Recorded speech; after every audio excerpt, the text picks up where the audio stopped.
I'm back. Rhonda's going to be back in a few moments. And we will continue. Yes, we cleaned the dog. He is very unhappy with us. So, the feudal justice system was retributive and hierarchical. The Weregild, blood feud regulation and ordeal. I don't really know what all those things are, but blood feud sounds like clan against clan type of thing. Yeah. I don't know. What is the Weregild? You ever heard of it? I don't think so. Man price. An ancient Germanic and Anglo-Saxon legal system of monetary compensation paid to a victim's family or lord to settle a homicide or injury. Huh. And then, ordeal. I guess it's all about the same kind of thing because that's similar enough to a blood feud. Anyway, communal honor rather than individual protection. 26, canon law developed procedural concepts, presumption of innocence, burden of proof that would later migrate into secular justice frameworks. Obviously, made it into our Constitution. Mm-hmm. I think the other dog's jealous. She's out there barking.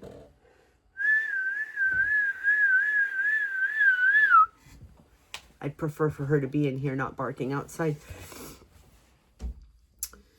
27, the conciliarist movement. Like conciliation? The conciliarist movement within the church. I don't know. Let's see.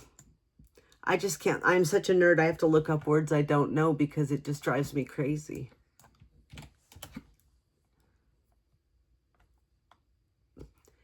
Yeah, a conciliarist is an advocate of conciliarism.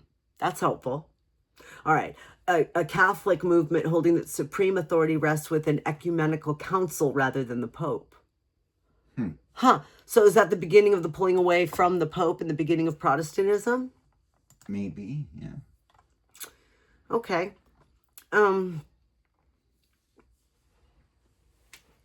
So that movement within the church prefigured constitutional arguments. Even supreme authority was subject to law and deliberation. Are they questioning God? Or are they questioning what God is? It's interesting. 28, natural law theorists like Gracian and later Suarez built frameworks where justice derived from rational nature, loosening justice from purely divine command. Well, yeah, they gathered it all up. Now they're trying to take it away.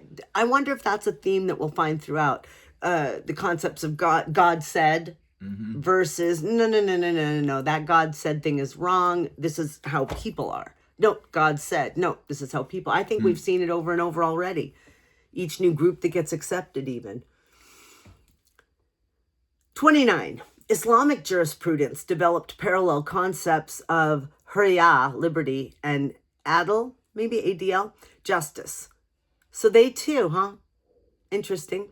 With sophisticated procedural and distributive dimensions largely ignored in Western canonical histories. Well, now I want to know. So that's a whole thing to look at. What did Islamic jurisprudence do with liberty and justice that Westerners did not? I would like to have us or someone at some point compare and contrast that. Mm-hmm. Yeah, that would be interesting. Mm-hmm. Future students, note. I want to know. The Black Death and peasants' revolts cracked the feudal order, I imagine. We know that pandemics cause problems and bring down the popularity of the leaders. And peasants' revolts, yeah. The language of communal justice was turned against hierarchy by those it excluded. Well, if y'all are a group and you're hurting us, then we all are a group and we're rebelling. Exactly. Haven't we seen that over and over? Right. Exactly. Okay, question. Theme number 3. Negative versus positive liberty.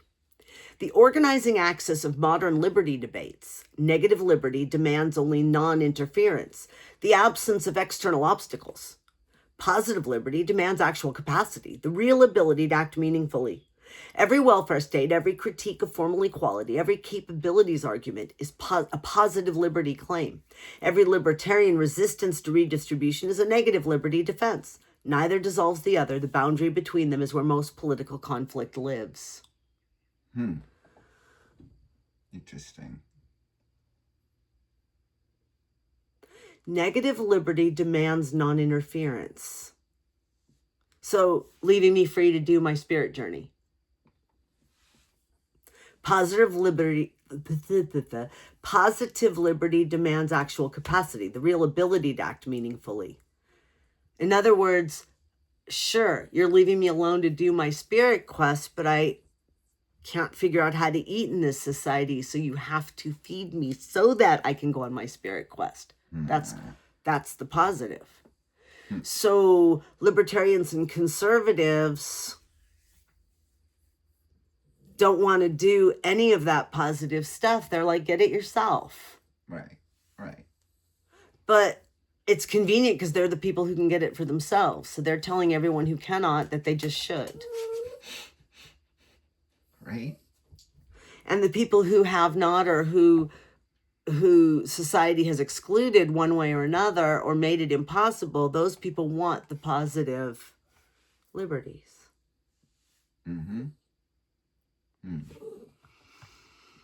All right. Back to question 31. Reformation and early modernity. Luther's freedom was freedom of the Christian conscience from ecclesiastical coercion, but explicitly not political or social liberty. Okay.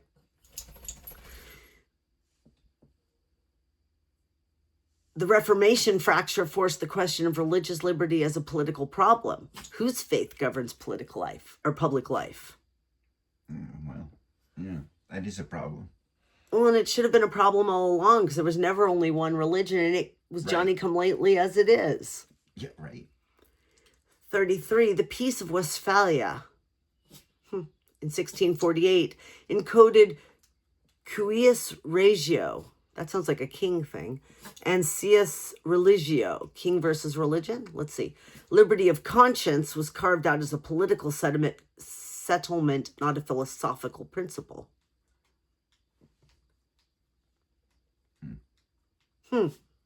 So they're saying that your conscience, what do you mean, was carved out as a political settlement, not a philosophical principle? That you can be punished for doing things against the conscience? I need a teeny bit more. Right.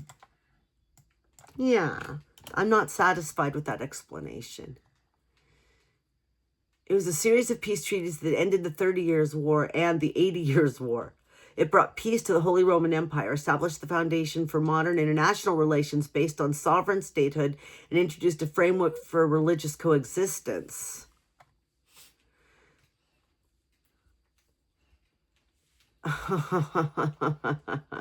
Yeah, that's how we got this religion that's trying to put itself into everything to just stay separate and have its own rules in its own country, and then be able to trade with and have its own money and be its own thing. This religion became its own country.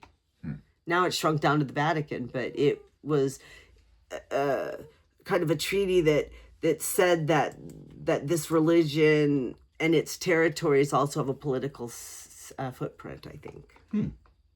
That's what I got from it. Grotius grounded justice in natural rights, iura, derived from rational nature. The foundation of modern rights-based justice is here. The dog wants more attention. Maybe a scoop.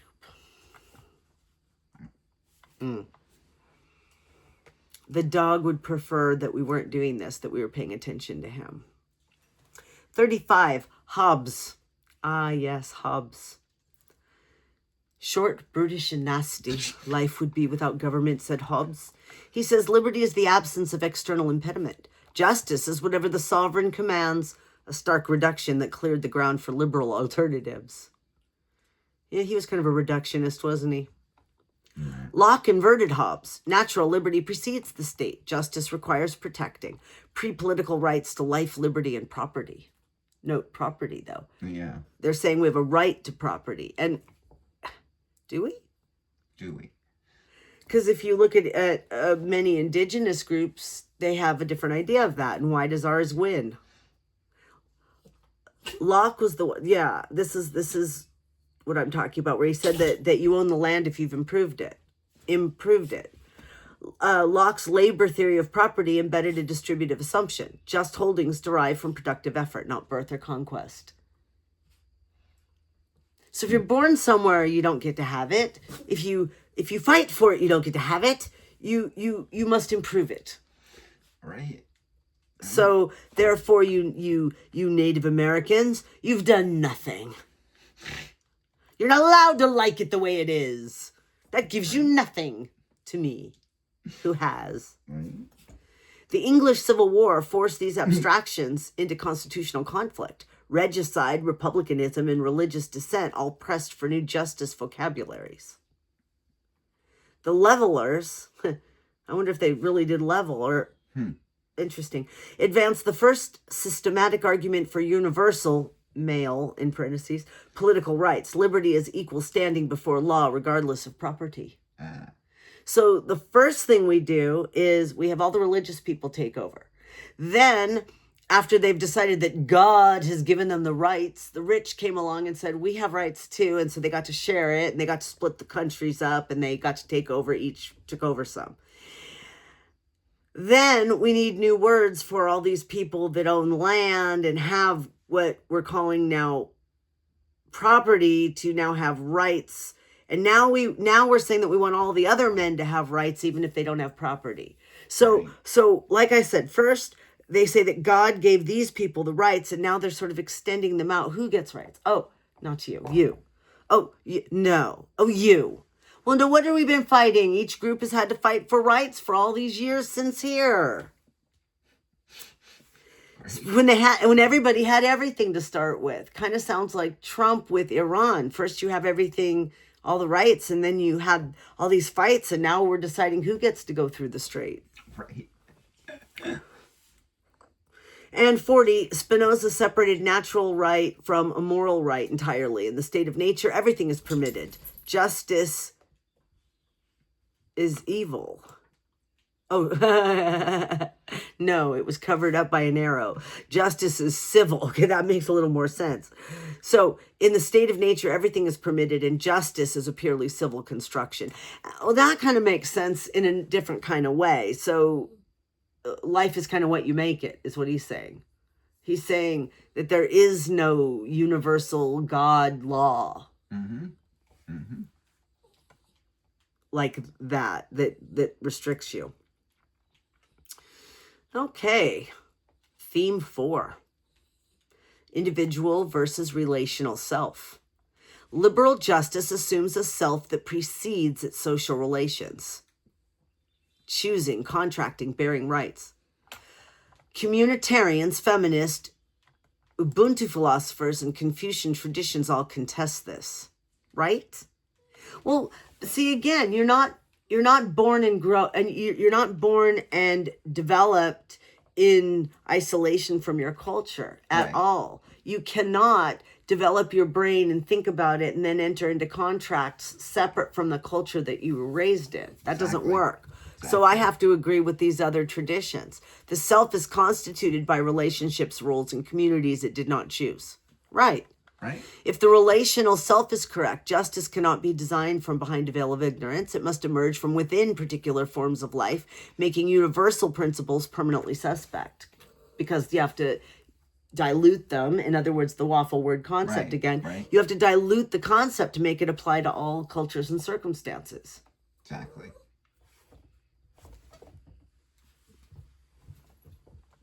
All right. 41. Now we're into the Enlightenment.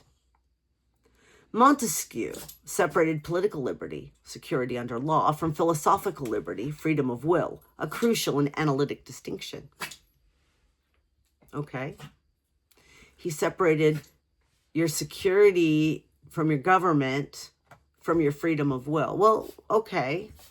You can separate it to talk about each one separately. Sure.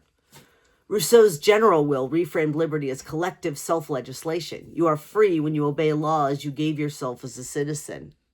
Yeah, except you don't give yourself laws, but okay. No. Rousseau distinguished natural liberty, do what you want, civil liberty, do what the general will permits, and moral liberty, obey self-imposed law. Okay. The most sophisticated pre-Kantian typology. Kant made autonomy the foundation of both liberty and justice. Freedom is self-legislation by rational beings. Justice is the system of equal freedoms under universal law. But, it's going more and more into words and definitions and books of laws than it is into just what people, how they want to live and what they want to be. Right. Which they just were before all this discussion. Kant's categorical imperative universalized justice. An act is just if its maxim could be a universal law, regardless of consequences or status. I think we still do that. It's not okay for Donald Trump to be fraudulent, because if everyone was that way, everything would fall apart. It's not okay for him to be above the law, because if we don't hold people to the law, we're not a country of laws anymore. Right. The American Declaration compressed Locke into secular scripture, inalienable rights, self-evident truths, government by consent, and made liberty a founding political fact. Again, liberty for those few, though, and a certain type of liberty. You still had to wear those dumb wigs and buckles on your shoes and stockings, The Declaration's justice was procedural and protective, not distributive. Rights were secured against government, not provided by it. That's right. Not until the Bill of Rights, kind of. The French Revolution radicalized the vocabulary liberté, égalité, fraternité, linked liberty to equality and community in ways the American founders resisted. Interesting. So the French were more involved with individual dignity and individual what I get to do more than we were at that time. Right. We were more concerned with don't tread on me, don't tax us. Exactly. Leave me alone. The negative. Freedom. That's right. Libertarian. Yeah. As opposed to the liberals. Right. The Haitian Revolution exposed the contradiction. Enslaved people applied Enlightenment liberty arguments against their French liberators, forcing the universality to its logical conclusions. That reminds me when my dad taught me critical thinking skills and taught me to question everyone and everything. But when I questioned him, he got upset. He told me he didn't expect me to turn it on him. So young, especially. Adam Smith separated economic liberty, market freedom, from political liberty. I never thought of it like that. He inserted justice as impartial enforcement of rules. Government is referee, not provider. So the government has to be in charge of protecting my property when I'm rich, more and that's more important to protect the rules that determine our financial interactions. That's more important for government to protect that and the rules, not to give you food. Exactly. Wow. Exactly. F you, Adam Smith. Right. Yeah. Okay, so now we're in theme. Is that theme 5?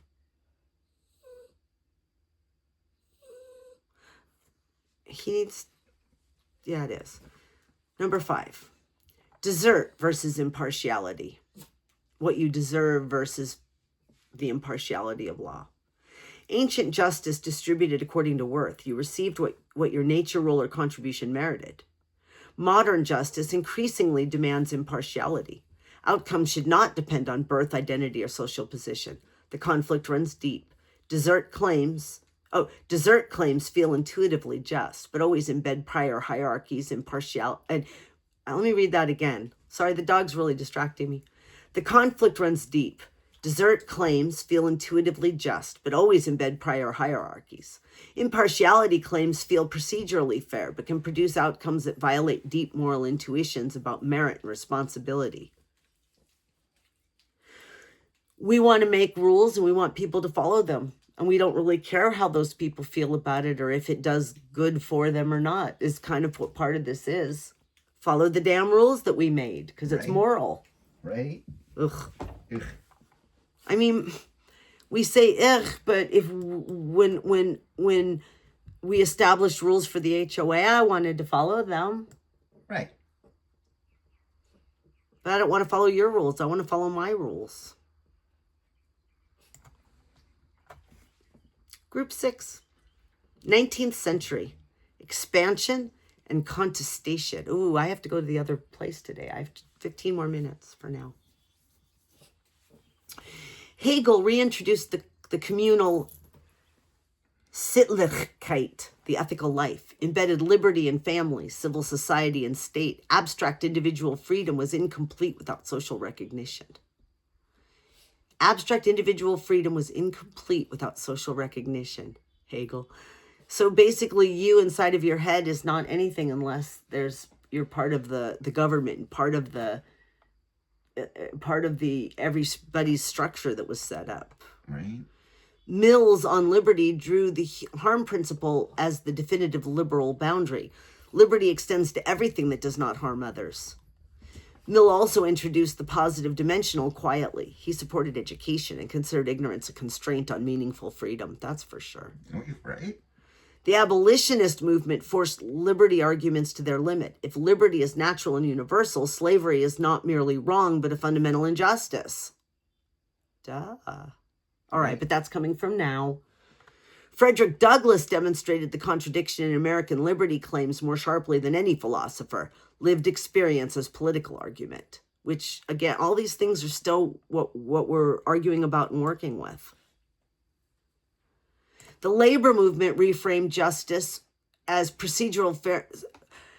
Procedural fairness was insufficient if structural conditions made meaningful freedom impossible. It's just what we've been talking about in this discussion. Right. Distributive claims entered mass politics. Marx argued that formal liberty concealed real domination. The free laborer was free only to sell their labor under conditions they did not control. Right. Marx's justice critique, bourgeoisie.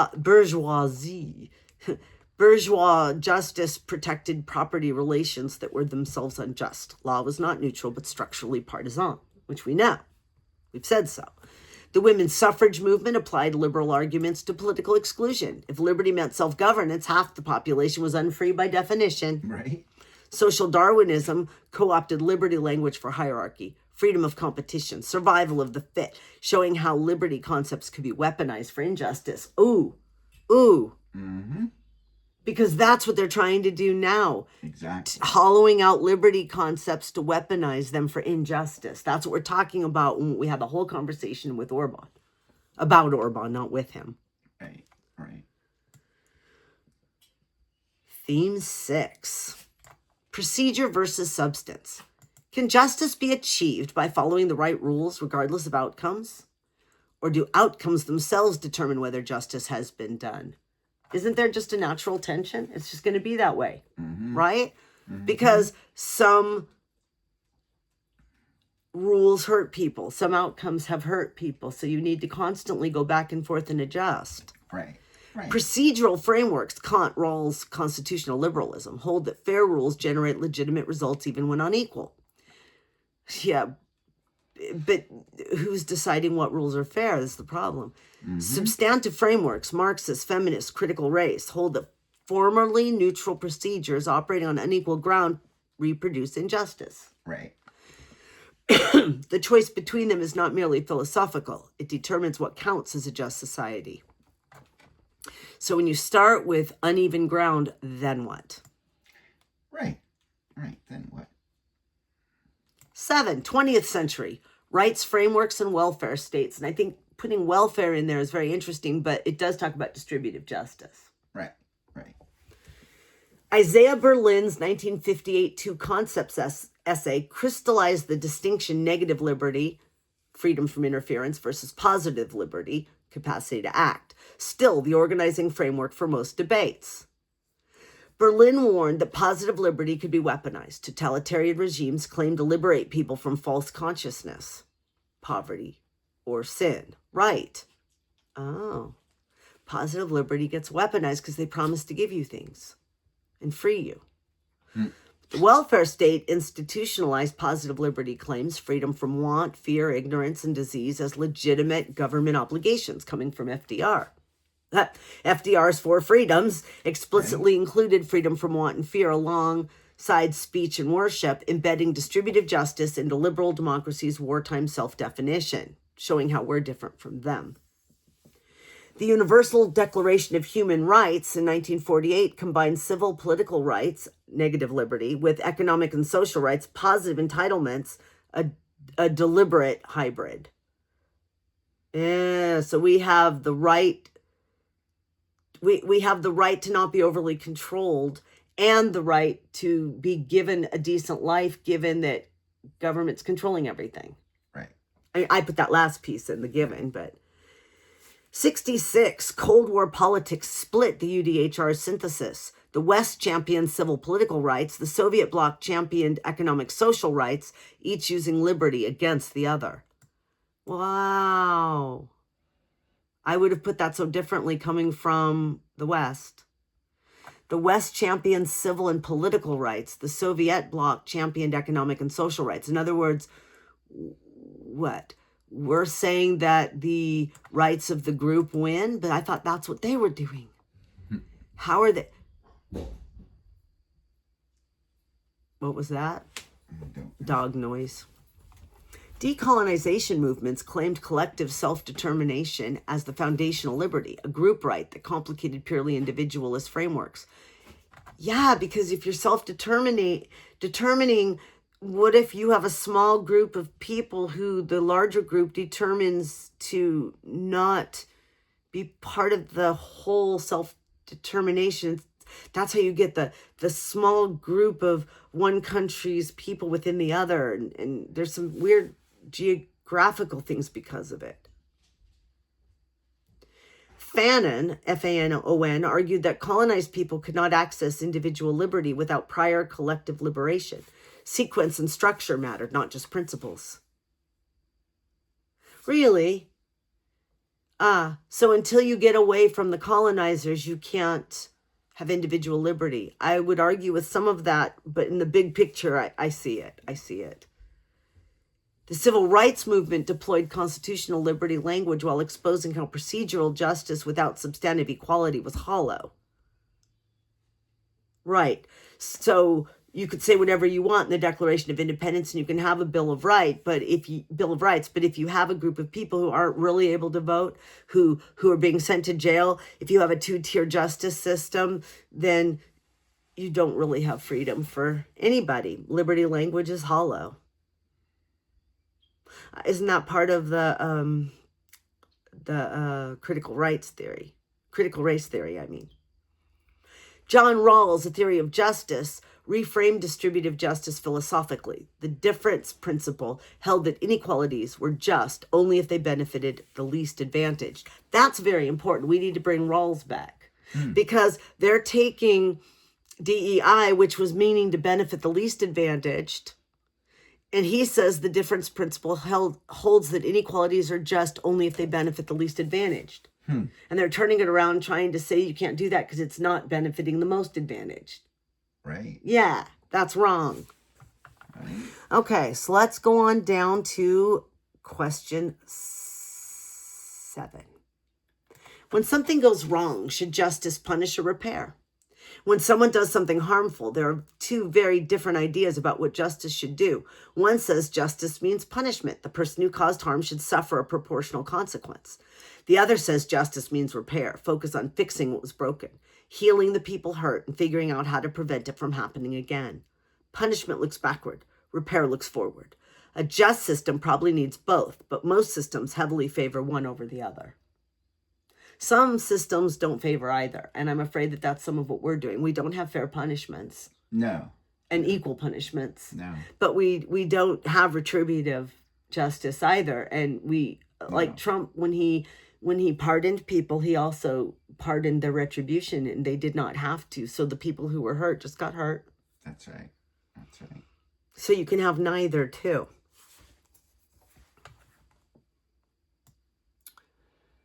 Okay, we're getting near the end. So 8 talks about Rawls and this contemporary turn. Rawls' veil of ignorance thought experiment universalized Kant's procedure. Choose principles without knowing your position, and justice becomes genuinely impartial. Oh, you choose the principles without knowing which character you are in the scenario. Like the whole pulling the thing, you know how the train's going to either kill one person or 5 or whatever, and you have to, Oh, right. right? But if you're the conductor, you might look at it differently than if you're that one person that's tied to the tracks. You want them to kill the other 5, not me. So you have to choose without knowing your position if you want it to be impartial. Rawls separated the right from the good. Justice sets the framework within which individuals pursue their own conception of the good life. That's pretty much, I think, what we operate under in the way we were raised, I mean. Robert Nozick's Anarchy, State, and Utopia directly contested Rawls. Justice was historical entitlement, not pattern distribution. Redistribution was coercion. That's very libertarian type of thing. And entitled, right? Historic entitlement. That's justice? Ew. Nozick restored a Lockean framework. Just holdings traced to just original acquisition and voluntary transfer. The state's role is minimal protection, not redistribution. Ooh. So what about the indigenous? Right. What does just original acquisition mean? It's when he says you take over the land and improve it. That's Lockean. Communitarian critics, McIntyre, Sandel, Walzer, challenged both. The unencumbered self of liberal justice was a fiction. Justice is always embedded in particular communities and traditions. Can't they all be right, kind of? I mean, they all have a perspective here that's important. Walzer's spheres of justice argued that different goods, money, power, education, care, had their own internal logic. Justice meant providing one sphere from dominating the others. I might go with that. Preventing, what did I say? Providing. Oops. Justice means preventing one sphere from dominating others. Yeah, I didn't understand the sentence till the end. That's why. Feminist critiques exposed justice theory's gender blindness, care, dependency, and relational ethics were systematically excluded from contract-based frameworks. Carol Gilligan's ethics of care and Martha Nussbaum's capacities approach both reframe justice around concrete human need rather than abstract procedural fairness. So we've moved toward the more masculinely defined money and rights and property, and going, wait a minute, there are things that women care about that haven't been included in the justice system. Right. It's a shame to me that it was separated so by gender, but and critical race theory argued that colorblind procedural justice reproduced racial hierarchy. In other words, if you don't examine things, you reproduce the prejudices that you were raised with. Right. Normally. Formal neutrality in a structurally unequal system was not genuinely impartial. Restorative justice movements challenged retributive frameworks, healing relationships and community reintegration rather than punishment as the goal of criminal justice. We're going to wrap up this theme, and we're going to have to be done for now, and we will have to finish later. This is now number 8. Can freedom and equality both win at the same time? These two values need each other, but also fight each other. If everyone is completely free to do whatever they want, some people will accumulate enormous power and wealth, while others are left with very little, which starts to look a lot like unfreedom for those at the bottom. But if you push hard for total equality, you end up restricting what people can do with their lives, which is a different kind of unfreedom. Every society has to find a balance, and no society has found one that satisfies everyone. I want to come back to that. I have something to say, but now is not the time. So we're going to finish that discussion on 8, and we're going to do 9 and 10 after my discussion with Leslie, as it turns out. So it'll be real interesting when these all are spliced together.